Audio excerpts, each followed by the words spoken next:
Hello दोस्तों, सबसे पहले मैं आपसे रिक्वेस्ट करना चाहती हूँ कि वीडियो देखने के बाद सब्सक्राइब ज़रूर कर लीजिएगा। मैं इन वीडियोस को बनाने में बहुत मेहनत करती हूँ और इसी से मैं अपना खर्चा चलाती हूँ। जो भी सब्सक्राइब करेगा मैं दुआ करती हूँ कि उसकी ज़िंदगी बहुत अच्छी, अमीर और खुशहाल हो। प्लीज़ प्लीज़ सब्सक्राइब कर लीजिएगा। मेरा नाम फ़रहान है। मेरी बीवी की माँ की तबीयत अचानक बहुत ख़राब हो गई थी और डॉक्टर ने कहा था कि उन्हें शहर के बड़े अस्पताल में भर्ती करवाना होगा। आज से 10 दिन पहले मेरी बीवी अपने भाई के साथ अपनी माँ को देखने चली गई थी। वहाँ रहकर उनकी देखभाल करनी थी। घर में मैं अकेला रह गया था। मेरी बीवी ने जाते वक्त कहा था कि फ़रहान, घर का ख्याल रखना, खाना पीना ठीक से करना और अकेलेपन में उदास मत होना। मैंने हंसकर कहा था, चिंता मत करो, सब ठीक रहेगा। मेरे गांव के पास ही मेरी खेती थी, जहां मेरा पुराना विश्वासपात्र मजदूर काम करता था। उसका नाम था रशीद।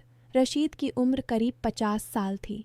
वह मेरे पिता के समय से ही हमारे परिवार के साथ जुड़ा हुआ था। रशीद का एक बेटा था, उसका नाम था आरिफ। आरिफ की उम्र सिर्फ 19 साल थी। वह पढ़ाई छोड़कर खेती बाड़ी में मदद करता था। आरिफ बहुत मेहनती और सीधा सादा लड़का था। उसकी शादी अभी नहीं हुई थी।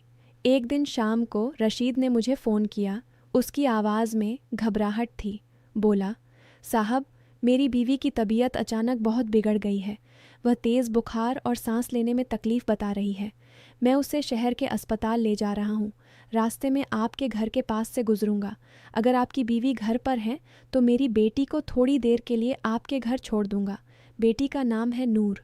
वह अकेली घर पर रह जाएगी तो मुझे चिंता होगी। मैंने तुरंत कहा, रशीद, कोई बात नहीं, नूर को यहाँ छोड़ दो, मैं खुद उसका ख्याल रखूँगा। तुम अपनी बीवी को अस्पताल ले जाओ और फिक्र मत करो। करीब 1.5 घंटे बाद रशीद की पुरानी गाड़ी मेरे घर के गेट पर आकर रुकी। मैं बाहर निकला तो देखा कि रशीद की बीवी गाड़ी में लेटी हुई थी और उनकी हालत सचमुच ख़राब लग रही थी। रशीद ने उतरकर मुझे सलाम किया और पीछे की सीट से एक लड़की को उतारा। वह लड़की नूर थी। नूर का कद करीब 5 फुट 2 इंच था। उसका रंग गोरा सा था, लेकिन देहाती सादगी उसके चेहरे पर साफ झलक रही थी। वह सिर पर दुपट्टा ओढ़े हुए थी और शर्म से आंखें नीची किए हुए थीं। रशीद ने कहा, साहब, यह मेरी छोटी बेटी नूर है। अभी इसकी उम्र 18 साल हुई है। इसे आपके भरोसे छोड़ रहा हूँ। मैं अस्पताल से जैसे ही खबर लूँगा वापस आकर ले जाऊँगा। मैंने मुस्कुराकर नूर से कहा, बेटी, अंदर आओ, घबराओ मत, यहाँ तुम्हारा घर जैसा ही है। रशीद अपनी बीवी को लेकर तेज़ी से अस्पताल की तरफ चला गया। मैं नूर को अंदर ले आया। घर में सन्नाटा था। नूर ने दरवाजे के पास खड़े होकर इधर उधर देखा। मैंने उसे सोफे पर बैठने को कहा। वह धीरे से बैठ गई। मैंने पूछा, नूर, तुम्हें कुछ खाना पीना है क्या? चाय बना दूं? वह हल्के से मुस्कुराई और बोली, जी साहब, नहीं, बस पानी दे दीजिए। मैंने उसे पानी दिया। फिर बातचीत शुरू करने की कोशिश की ताकि वह घबराहट कम कर सके। मैंने पूछा, तुम स्कूल गई थी क्या या घर पर रहती हो? नूर ने शर्माते हुए कहा, साहब, मैंने 8वीं तक पढ़ाई की है। उसके बाद घर के कामों में माँ की मदद करती हूँ। खेती बाड़ी का काम भी सीख रही हूँ। धीरे धीरे बातें बढ़ीं। नूर की आवाज़ में देहाती मिठास थी। वह बहुत कम बोलती थी, लेकिन जो बोलती थी वह सीधा और सच्चा होता था। रात हो चुकी थी। मैंने रसोई में खाना गर्म किया और नूर को साथ बैठाकर खाने को कहा। पहले वह हिचकिचाई, लेकिन मैंने कहा, बेटी, यहाँ कोई कमतर नहीं है, सब बराबर हैं। खाने के बाद मैंने उसे मेहमान कमरे में सुला दिया। दूसरे कमरे का एसी ऑन कर दिया ताकि गर्मी न लगे। खुद मैं अपने कमरे में सो गया। अगली सुबह मैं जल्दी उठा, नाश्ता बनाया और नूर को भी साथ बिठाया। फिर मैं अस्पताल गया। रशीद की बीवी आईसीयू में थी। डॉक्टरों ने कहा कि निमोनिया है और हालत गंभीर है। मैंने रशीद को कुछ पैसे दिए और कहा कि जो भी ज़रूरत हो बताना। घर लौटकर देखा कि नूर घर के कामों में लगी हुई थी। उसने फर्श पोंछा था और चाय बना रखी थी। मैंने कहा, नूर, तुम आराम करो, इतना काम मत करो। वह मुस्कुराई और बोली, साहब, बैठे बैठे बोर हो जाती हूँ, काम करने से समय अच्छा कटता है। दोपहर को मेरी बीवी का फ़ोन आया। उसने पूछा कि घर कैसे चल रहा है। मैंने बताया कि रशीद की बेटी नूर यहाँ है। बीवी ने कहा, ठीक है, उसका ख्याल रखना। मैं जल्दी आने की कोशिश करूँगी। शाम को नूर ने मुझे चाय दी। हम दोनों बैठकर बातें करने लगे। वह अपनी माँ की बीमारी को लेकर बहुत चिंतित थी। मैंने उसे तसल्ली दी कि सब ठीक हो जाएगा। रात को फिर मैंने उसे आराम करने को कहा। तीसरे दिन दोपहर में रशीद का फ़ोन आया। उसकी आवाज़ टूटी हुई थी। बोला, साहब, अम्मा की हालत और ख़राब हो गई है। डॉक्टर कह रहे हैं कि ऑपरेशन की ज़रूरत है। पैसे की बहुत तंगी है। मैंने तुरंत कहा, रशीद, चिंता मत करो, मैं आ रहा हूँ। मैं अस्पताल पहुँचा। रशीद बहुत परेशान था। मैंने डॉक्टर से बात की और ऑपरेशन के लिए पैसे का इंतज़ाम कर दिया। ऑपरेशन सफल रहा, लेकिन डॉक्टरों ने कहा कि रिकवरी में समय लगेगा। घर लौटते वक्त मैं सोच रहा था कि नूर को अब कहाँ भेजूं। रशीद अस्पताल में ही रह रहा था। नूर की माँ की हालत ऐसी थी कि वह उसे अपने पास नहीं रख सकता था। नूर के घर पर कोई और नहीं था जो उसकी देखभाल कर सके। घर पहुंचकर मैंने नूर से कहा, बेटी, तुम्हारी अम्मा की हालत अभी ठीक नहीं है। रशीद भी अस्पताल में ही रहेगा। तुम यहाँ कुछ दिन और रह लो, कोई दिक्कत नहीं। नूर ने सर झुकाकर कहा, जी साहब, आप जो कहेंगे, लेकिन मैं आपको तकलीफ़ तो नहीं दे रही ना? मैंने हंसकर कहा, बिल्कुल नहीं, तुम तो घर संभाल रही हो। धीरे धीरे दिन बीतने लगे। नूर घर के सारे काम सीख गई थी। वह बहुत साफ सुथरा और मेहनती थी। मैं दिन में काम पर जाता और शाम को घर आकर उससे बातें करता। वह मुझे अपनी बचपन की कहानियाँ सुनाती, गांव की छोटी छोटी बातें बताती। उसकी बातों में एक सादगी थी जो मुझे अच्छी लगती थी। एक शाम मैंने देखा कि नूर उदास बैठी है। मैंने पूछा, क्या हुआ नूर, कुछ परेशानी है? वह बोली, साहब, अम्मा की याद आ रही है। मैंने सोचा था कि मैं उनकी मदद करूंगी, लेकिन यहाँ अकेली हूँ। मैंने कहा, घबराओ मत, मैं रोज़ अस्पताल जा रहा हूँ। तुम्हारी अम्मा धीरे धीरे ठीक हो रही हैं। उस रात मैंने नूर को बाहर घुमाने का प्रस्ताव दिया। मैंने कहा, चलो थोड़ा बाहर निकलते हैं, ताज़ी हवा खा लेंगे। नूर ने हिचकिचाते हुए कहा, साहब, मैं तो कभी बाहर नहीं जाती। मैंने मुस्कुराकर कहा, कोई बात नहीं, मैं हूं ना, तुम बस तैयार हो जाओ। नूर ने साधारण सा सूट पहना और दुपट्टा ओढ़ लिया। हम गाड़ी में बैठकर शहर के एक बड़े पार्क में गए। वहाँ नूर ने रोशनी देखकर हैरानी से कहा, साहब, इतनी रोशनी, इतने लोग, हमारे गांव में तो ऐसा कुछ नहीं होता। हम पार्क में घूमे। नूर ने आइसक्रीम खाई पहली बार। वह बहुत खुश लग रही थी। मैंने उसे कुछ कपड़े भी खरीद कर दिए ताकि वह अच्छा महसूस करे। वह शर्माते हुए मान गई। घर लौटकर हमने रात का खाना साथ खाया। नूर ने कहा, साहब, आप बहुत अच्छे हैं। मेरे अब्बा कहते थे कि आप जैसे मालिक दुनिया में कम होते हैं। मैंने कहा, नूर, इंसान को हमेशा दूसरों की मदद करनी चाहिए, यही तो ज़िंदगी का मतलब है। धीरे धीरे 1 महीना गुजर गया। रशीद की बीवी अस्पताल से घर लौट आई थी, लेकिन वह अभी कमज़ोर थी। रशीद रोज़ खेती का काम करता और शाम को अस्पताल या घर देखने जाता।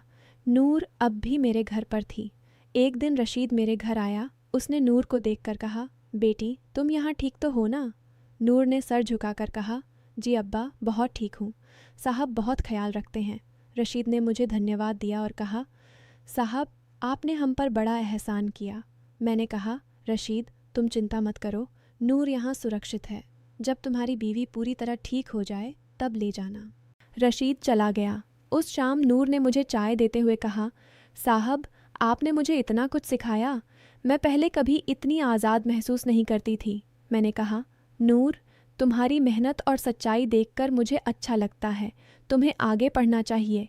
नूर ने आंखें चमकाते हुए कहा, साहब, अगर आप कहें तो मैं पढ़ना चाहूँगी, लेकिन अब्बा कहते हैं कि लड़कियों को घर संभालना चाहिए। मैंने कहा, समय बदल रहा है, लड़कियां भी पढ़कर आगे बढ़ सकती हैं। मैं तुम्हारी मदद करूँगा। इसके बाद नूर रोज़ शाम को मेरे साथ बैठकर पढ़ाई करती। मैं उसे सरल किताबें ला कर देता। वह बहुत तेज़ी से सीख रही थी। उसकी समझदारी देखकर मैं हैरान था। 2 महीने बाद रशीद की बीवी थोड़ी ठीक हुई। रशीद ने मुझे फ़ोन करके कहा कि अब वह नूर को लेने आएगा। मैंने नूर को बताया। वह उदास हो गई। बोली, साहब, अब मैं वापस गांव चली जाऊंगी। यहाँ आने का मौका शायद फिर न मिले। मैंने कहा, नूर, तुम कभी भी आ सकती हो, ये घर तुम्हारा भी है। रशीद आया। नूर ने अपना सामान समेट लिया। मैंने उसे कुछ नए कपड़े, किताबें और थोड़े पैसे दिए। नूर ने आंखों में आंसू भरकर कहा, साहब, आपने मुझे नई ज़िंदगी दी, मैं कभी नहीं भूलूंगी। रशीद ने नूर को गाड़ी में बिठाया और मुझे बहुत बहुत शुक्रिया कहा। नूर चली गई। घर फिर से सूना लगने लगा। मैं सोचने लगा कि मैंने जो किया वह सही था, लेकिन मन में एक खालीपन था। 3 महीने बाद रशीद मेरे पास आया। उसने बताया कि नूर अब गांव में स्कूल में पढ़ रही है। वह रोज़ मेरी बातें करती है।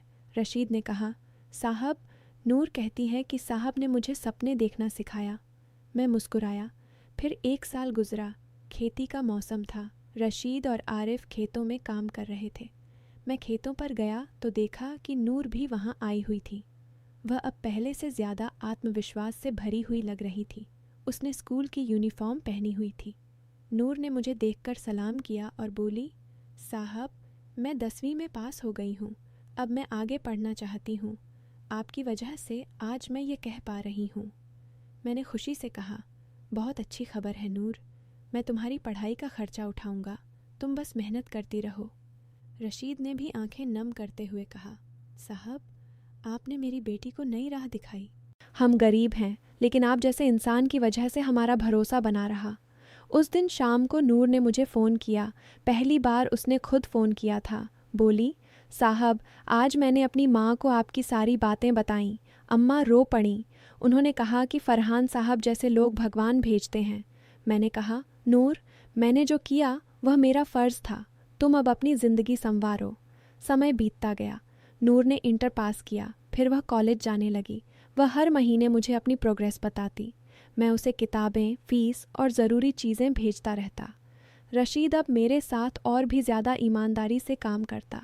2 साल बाद नूर ने मुझे एक अच्छी खबर दी। वह सरकारी नौकरी के लिए परीक्षा दे रही थी। मैंने उसे प्रोत्साहित किया। आखिरकार वह परीक्षा पास कर गई। नूर अब एक छोटे से सरकारी स्कूल में शिक्षिका बन गई थी। गांव के बच्चों को पढ़ा रही थी। एक दिन नूर अपने अब्बा रशीद के साथ मेरे घर आई। वह अब पहले से कहीं ज़्यादा समझदार और आत्मनिर्भर लग रही थी। उसने मुझे एक छोटा सा उपहार दिया, एक डायरी जिसमें उसने अपनी सारी कहानी लिखी हुई थी। नूर ने कहा, साहब, यह डायरी मैंने आपके लिए लिखी है। इसमें हर वह पल है जब आपने मुझे सहारा दिया। आज मैं जो कुछ भी हूँ वह आपकी वजह से हूँ। मैंने डायरी ली और कहा, नूर, तुमने खुद अपनी मेहनत से यह मुकाम हासिल किया। मैंने तो सिर्फ थोड़ा सा रास्ता दिखाया।